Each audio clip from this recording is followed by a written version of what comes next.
E no episódio de hoje nós vamos falar mais sobre os simbolismos do Natal. E o nosso convidado especial é o pastor Michelson Borges. Pastor, seja muito bem-vindo. Obrigado, Mário. É um prazer voltar aqui ao programa. Ainda mais nessa época do ano tão gostosa, com um clima tão interessante, né? Legal. O pastor, ele é editor aqui da Casa Publicadora e também jornalista. Pastor, me tira algumas dúvidas. Jesus nasceu no dia 25 de dezembro? Olha, Mário, o assunto é assim, então, tem muitas datas e nomes, né, que eu tive pesquisando aqui, e eu vou usar uma colinha aqui para lembrar de algumas coisas, né? Mas, de fato, a data de nascimento de Jesus é desconhecida, né? Houve já algumas propostas, né, de estudiosos. Por exemplo, eu vi aqui de um astrônomo americano que identificou com cálculos matemáticos, e hoje é muito fácil porque você tem programas de computador que fazem isso, né? Consegue, assim, resgatar eventos astronômicos de milênios atrás, né? E ele percebeu que no ano 2 a.C., houve uma conjunção entre Vênus e Júpiter, o que teria iluminado muito ali o céu, né? Pareceria realmente uma nova estrela e tal. E ele então tentou associar isso com a estrela de Belém, né? Entendi. Só que, veja, por exemplo, Ellen White, né? A escritora Ellen White, ela fala que essa estrela, na verdade, de Belém, era um grupo de anjos que conduziu, por exemplo, ali os sábios lá do Oriente, né, até o local de nascimento de Jesus. Portanto, ela se movia, né? Foi uma estrela que apareceu subitamente, e aqueles homens do Oriente eram astrônomos também, astrólogos, né?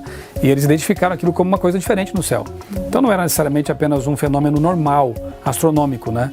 Então, por mais que eles procurem aí identificar isso astronomicamente como um evento natural, dificilmente vão conseguir, né?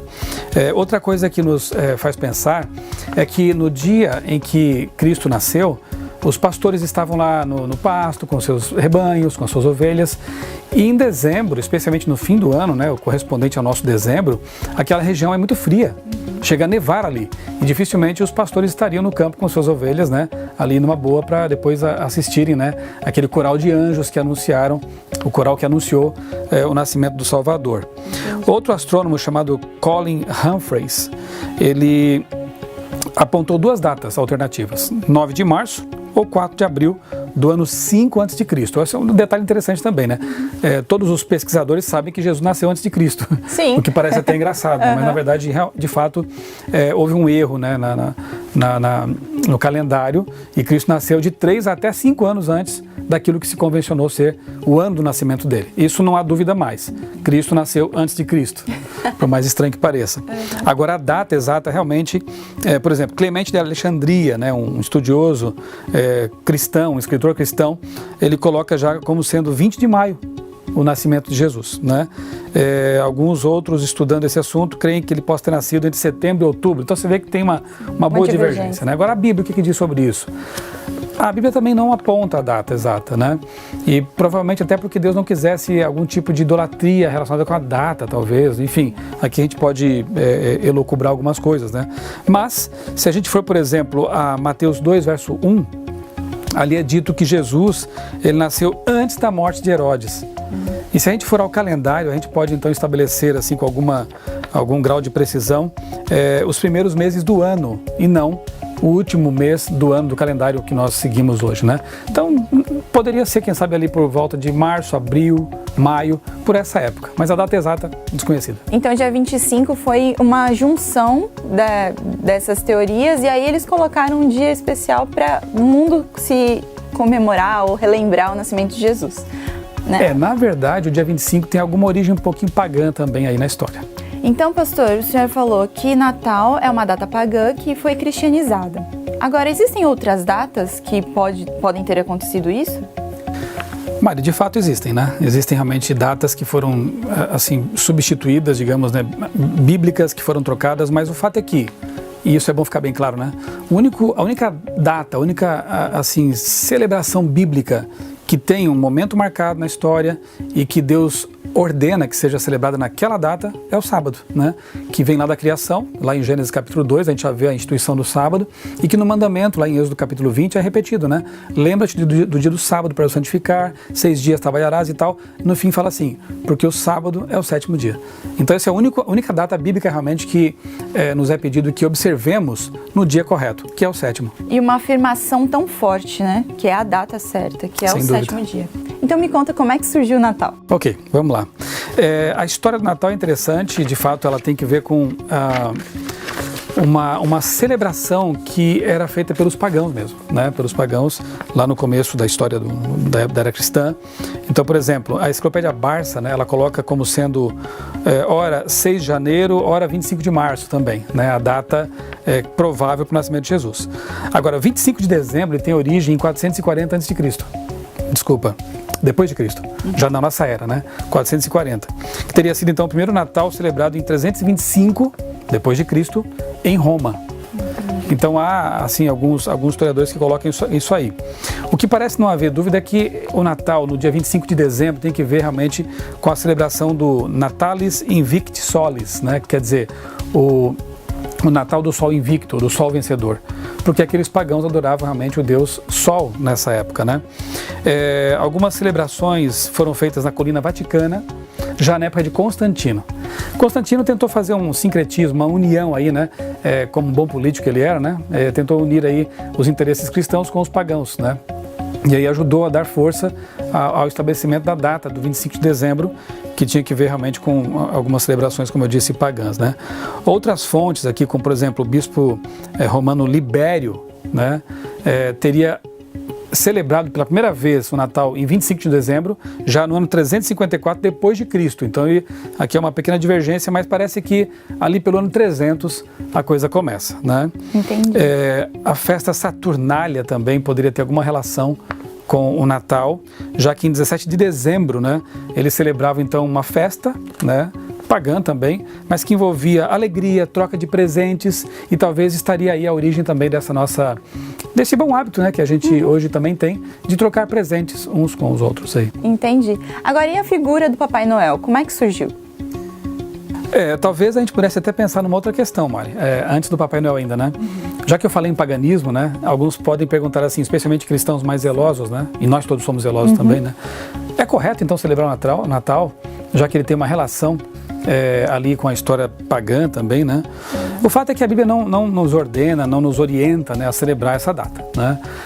Agora acontece que é um evento social marcante. Ele, com o tempo, ele passou a adquirir assim uma conotação bem mais cristã do que necessariamente pagã. Hoje ninguém mais pensa no Natal, quer dizer, alguns ainda associam muito com capitalismo, com Papai Noel, depois eu vou falar do Papai Noel, mas muita gente ainda pensa no Natal como realmente o nascimento de Jesus. Sim. Você percebe que nessa época as pessoas assim parece que ficam mais sensíveis, né? Sim. É o tal do espírito natalino, né? E ficam mais abertas assim a assuntos religiosos, né? Reconciliação familiar e tal. É uma data interessante.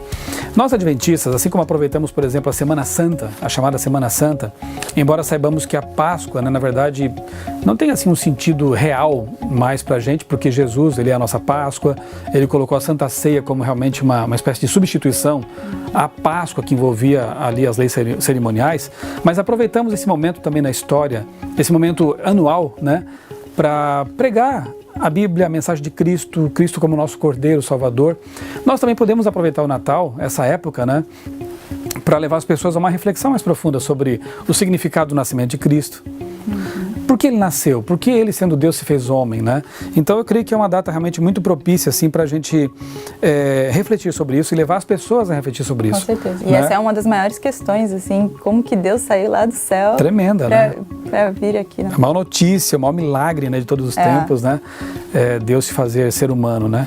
Outra, a gente pode comparar, quem sabe, com uma atitude que Deus mesmo teve, né? Por exemplo, a circuncisão era uma prática comum entre povos pagãos também. E Deus, ele como que se apropria, digamos assim, ele utiliza essa prática e ele a hebraiza, digamos assim, né? Ele a judaiza, né? Fazendo com Abraão o mesmo tipo de pacto, mas com um sentido totalmente diferente. Então é usar um elemento cultural que não tinha necessariamente relação com a Bíblia, mas torná-lo algo com o significado bíblico, né? Nós podemos pensar, quem sabe, que o Natal possa ser feito assim, algo parecido com isso, né? A gente utiliza essa data, que sabemos não ser o nascimento de Cristo nessa data, enfim, mas como uma boa oportunidade de levarmos as pessoas a refletir sobre o significado do nascimento de Cristo, que é a coisa mais importante, sem dúvida, né? Com certeza. E quem sabe assim, tirar um pouco da cabeça das pessoas a ideia de consumismo puro e simples, de Papai Noel e tudo mais, e aí voltamos ao Papai Noel, né? Isso. A pergunta, como é que surgiu essa figura tão popular no Natal? Ok. Tem duas possibilidades aqui nas pesquisas que eu fiz, né? Por exemplo, os povos bárbaros, quando estavam ali dominando o pedaço na Europa, no Velho Mundo, chamado Velho Mundo, né? Entre eles havia uma lenda chamada do Velho Inverno, que é um mito, né? Que seria um senhor. Perto do Natal, ali na Europa, nesses tempos, havia realmente muita fome, porque nevava, as plantações não estavam mais assim disponíveis e tal. Então havia geralmente fome ali naquela região. E esse senhor, Velho Inverno, que é um mito, né? Ele diz a lenda que batia de porta em porta pedindo comida e água, bebida, né? E as pessoas que o ajudavam, elas teriam a garantia de ser abençoadas, né? Então a ideia do Velho Inverno aí. A outra corrente, a outra possibilidade de origem do Papai Noel seria a de São Nicolau, né, que é a mais conhecida, né? E depois tentaram juntar as duas ideias, né, do Velho Inverno com a do São Nicolau, que virou o bom velhinho, né? São Nicolau, ou Nicolau, né, ele aparece lá pelo século IV, né, a história dele.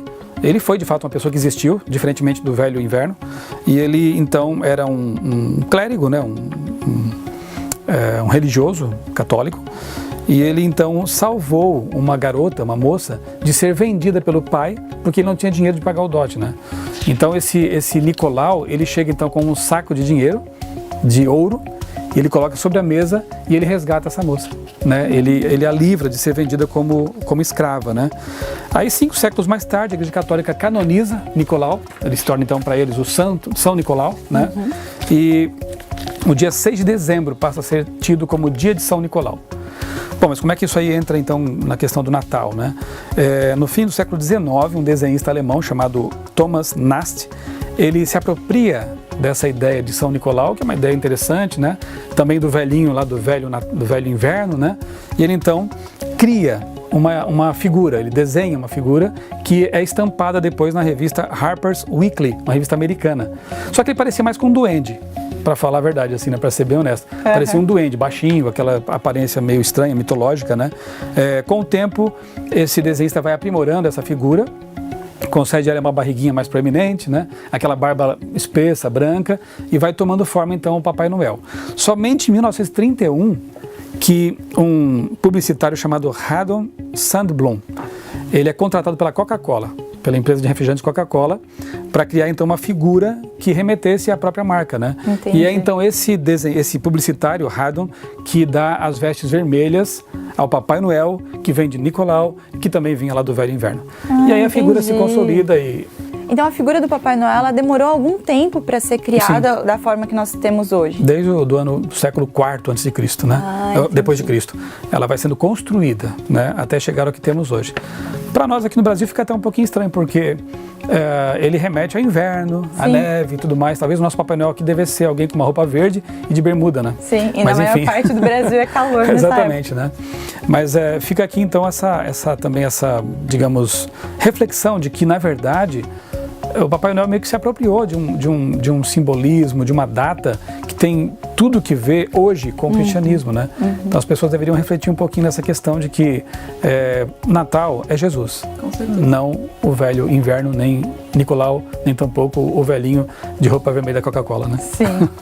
E algumas pessoas, elas têm alguns preconceitos sobre presépio, ter um presépio em casa.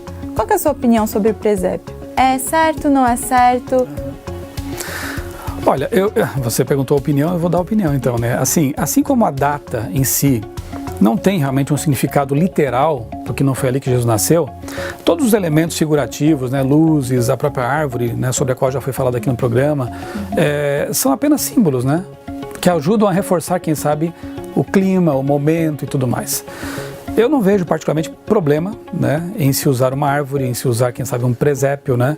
Até porque a gente sabe que a Bíblia Veda, ela proíbe, né, a adoração de imagens. O próprio mandamento lá, nos 10 mandamentos, fala em ídolos, não necessariamente em figuras. A gente sabe que na Bíblia, por exemplo, Deus usou figuras. No santuário, a Arca da Aliança tinha lá 2 anjos esculpidos em ouro. A cortina do santuário tinha anjos também bordados, não é? Moisés manufaturou uma serpente para ser observada, para que as pessoas fossem curadas. Não estava lá o poder, claro, mas aquilo era um símbolo. O problema sempre foi as pessoas adorarem esses símbolos. Então, ter um bonequinho ali que representa, quem sabe, um sábio do Oriente, né? Ou o próprio Jesus, não seria o grande problema, o maior problema, né? E imagino que as pessoas que façam isso não estão adorando, né? Não estão se prostrando diante daquilo ali. É mais uma decoração para criar o clima do Natal. Clima natalino, né? Eu me recordo, assim, né? Eu tive uma origem cristã, né? Na minha família, me tornei adventista aos 18 anos, e minha mãe sempre teve o hábito de montar lá, a gente fala assim, no presépio, uma árvorezinha com aqueles bonequinhos, né? E era tão gostoso a gente participar desse processo, né? E aí olhar para aquilo e lembrar realmente que o Natal é Jesus, né? Então tem um lado assim muito gostoso. Para mim remete à infância. E jamais me passaria pela cabeça de promover qualquer tipo de idolatria ao observar esse tipo de coisa, né? Agora, vem o conselho também de Ellen White, de a gente, quem sabe, aproveitar também esse momento e, por exemplo, fazer daquela árvore um motivo de doação, quem sabe, de ofertas, né? Assim como se faz na igreja, nossas igrejas têm esse hábito, né, de montar árvores e ali colocar, quem sabe, uma sacolinha, um envelopinho para doar ofertas para pessoas que estão carentes, né, ou para projetos evangelísticos. Forma de gratidão. Em casa podíamos ter algo assim também, né? Com certeza. Quem sabe um presépio com o local ali para colocar uma oferta especial, né? E ensinar as crianças de que o Natal também é doação própria, né? E de que em lugar de dar só presente para quem tem condições de me devolver um presente, quem sabe ir a uma comunidade carente, né? Visitar alguém no próprio bairro, né? Que esteja passando necessidades e reverter aquela oferta, quem sabe, numa cesta básica, né? Ou comprar um brinquedinho para uma criança, né? Que não tem aquilo ali. Aqui a criatividade deve imperar, né? A gente usar esse momento com nossos filhos, com a família, para realmente aproveitar para fazer o bem, já que Jesus, ele fez isso por nós, né? Ao deixar o céu, o seu conforto no céu, e vir aqui viver num mundo tão terrível, né? Emporar seus pés nesse planeta, se doar, nós devemos incorporar esse espírito. Já que o Natal está aí, por que não fazer como Jesus, né? Nos doarmos também às pessoas que estão precisando. Michelson, muito obrigada pela sua participação e ter nos explicado, né, esses simbolismos que formam o Natal. Muito obrigada. Obrigado também e Feliz Natal a você e a todos que nos acompanham. E que Jesus nasça no seu coração. Amém. Todos os dias.